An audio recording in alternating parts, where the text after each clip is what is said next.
As you can see, I've been working on framing the van. This is a process that takes a little bit of time because you really have to think about what you're going to be putting on your walls, what these are going to be attached to, or what is going to attach to your frame. Basically, this is where my bed is going to be.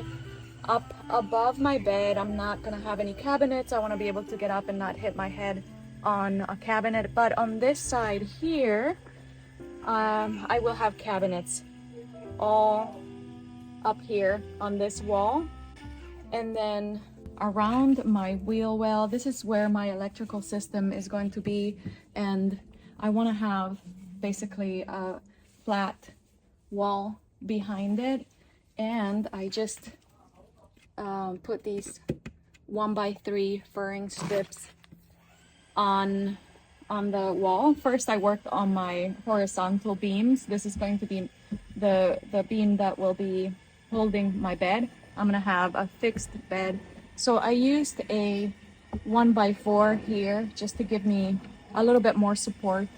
Everywhere else I'm using 1x3s. I made sure that this is completely flushed. I attached all of these furring strips to the wall of the van using Rivnuts. Now here I have to think about how I'm going to frame this window behind the bed. Not really sure yet. And then over here is where I'm gonna have a little bench and a table. I will have swivel seats for both the passenger and the driver seat, and this is just going to be a little area where I can sit and have a little table. So still working on that. I'm gonna have some cabinets up here, maybe just little cabinets here, just so that I leave some open space here. Then up here I'm probably going to build a little long and skinny cabinet just to put little things up there. And then here is going to be my fridge, my kitchen sink, refrigerator,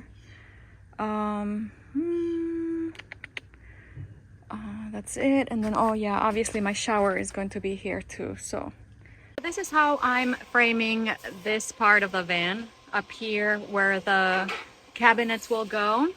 Also on this side, this is something I learned from Lauren Lawless. She is building a van, and this is how she did her framing on the top part of her van, and I really like it. I think that it's very firm, it's not moving, it's not going anywhere, and it will make it easy to attach the cabinets to these furring strips here.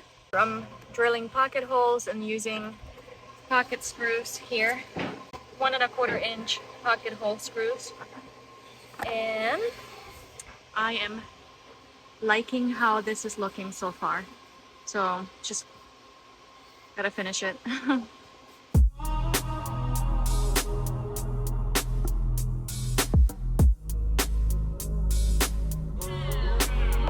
I'm almost finished with the framing of the van. I have the ceiling furring strips up. These are 1/2 inch birch plywood, 2.5 inches wide, and I used 1032 Rivnuts. I have at least 5 on each, and I'm pretty happy with this. It's pretty firm. Now the hardest part is going to be dealing with this here. I'm not really sure what to do there, but I have to somehow put another furring strip there, and then another one here in the back. This is not gonna be a problem because this is already up here. So I'm going to just attach another one here. One thing that you want to make sure you're doing is using a level to make sure everything's leveled. If you have the same van, you may come across this issue. All of these are 1/2 inch birch plywood, 1/2 inch by 2.5, except this one here. This one here is a 3/4 inch piece of plywood by 2.5, but it's a little bit thicker than the ones back here because it wasn't leveled, so I had to go a little bit thicker on this one here. Who knows why? It's just how the van is built. So now everything's pretty good. As you can see, I got my water tank. This is a 32-gallon water tank, and the nice thing about this tank is that it goes right around the wheel well, so maximizing space, taking advantage of every inch of space. So this is going to be under the bed right here.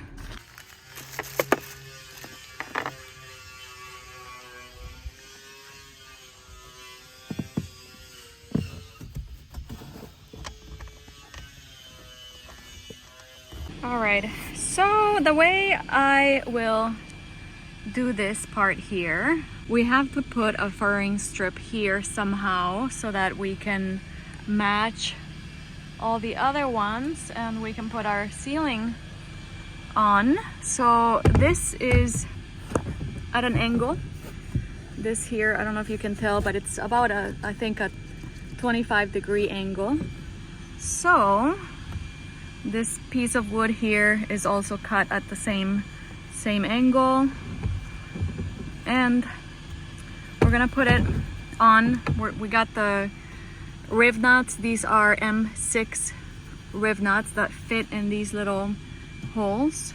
I got 3 pieces of wood that will go here instead of just doing 1 piece because it curves a little bit, and I think just breaking it up like this is probably a good idea here, especially because these are very thick and it would be very hard to bend them. Anyway, once I get the Rivnuts on all of these holes, we're gonna put it up like this, like that. So it's gonna go like that. And what I want to see, well, we let it sit there right now. Let's use this to make sure it is flushed. It's kind of hard to tell right now, but right there, it's pretty close, I would say. So that is going to solve that problem there with the headliner. And then I'll have to cut this here because it won't fit with this piece of wood here. And then I'll just reattach it with the little screws that it came with. Not screws, whatever those little plastic things are. So right now I'm just gonna finish putting the Rivnuts in, and then we'll move on to the next step.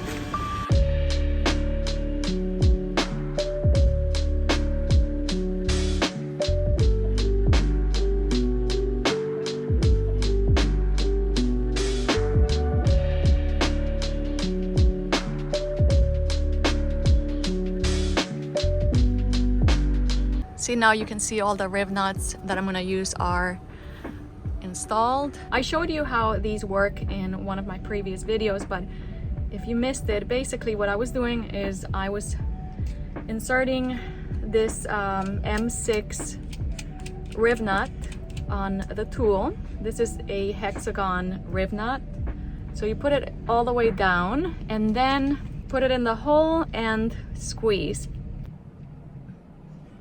Now you can see that the metal of the van goes in between these 2 little ridges right here. You don't want to squeeze too hard because that can ruin the thread in this piece. I had a few of these on the ceiling that were not attached tightly enough and they started spinning. Once they start spinning, it's hard to fix them.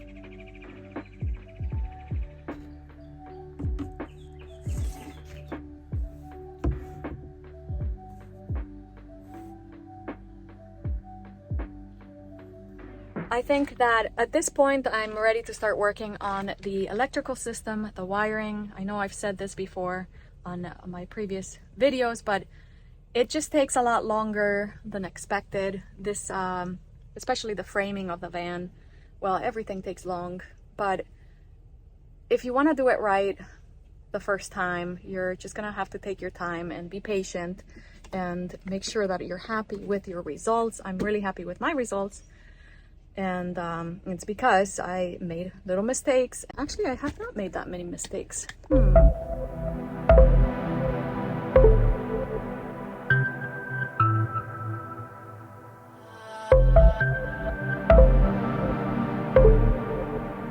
I have 400 amp hours of lithium battery, a 5 kilowatt battery from EcoFlow. This is the power hub. This is the circuit box. So I have to somehow make a box around the wheel well. This video is not sponsored by EcoFlow, so we'll see how well this works. And also I've heard some negative things about their customer service, so if I run into issues, we'll see if they can help me or not. I think this will be a good test of their customer service, and also how this system works, if it's easy to install, and if it works well over time, we'll find out.